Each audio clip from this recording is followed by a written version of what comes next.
m'appelle Olivier de Seine, je suis donc meunier au moulin de Brasseuil, à Offreville-Brasseuil. C'est un petit village à côté de Mantes-la-Jolie.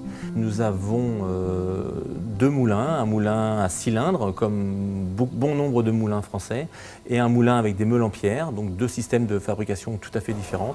On va d'abord le nettoyer, donc le passer dans différents appareils pour le débarrasser de toutes ces impuretés, qui sont des graines étrangères telles que des grains de maïs, éventuellement le colza, la poussière, toute l'enveloppe du grain de blé.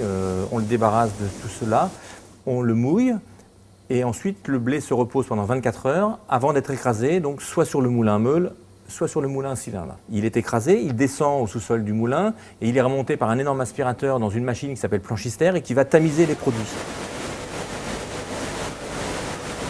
Les gros morceaux, on les écrase sur une deuxième machine, les morceaux moyens, on les écrase sur une troisième machine, et les morceaux les plus fins sur une quatrième machine.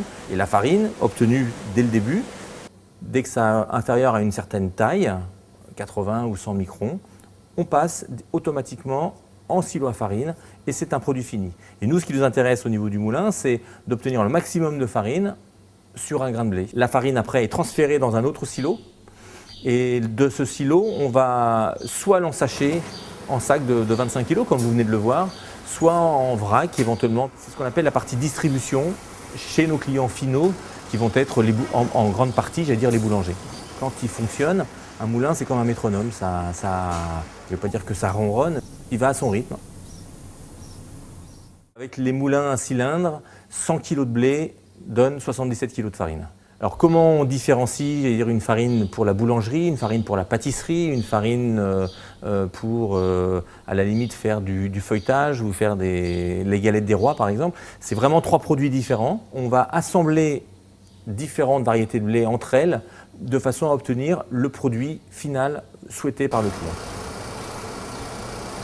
J'aime bien ce métier.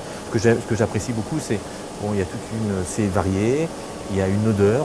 On transforme un produit vivant, et on parle d'un grain de blé et on va jusque. Alors nous n'allons pas jusqu'à la baguette, mais quand on va voir nos clients boulangers, avec notre produit, ils ont fait du pain et cette transformation est super.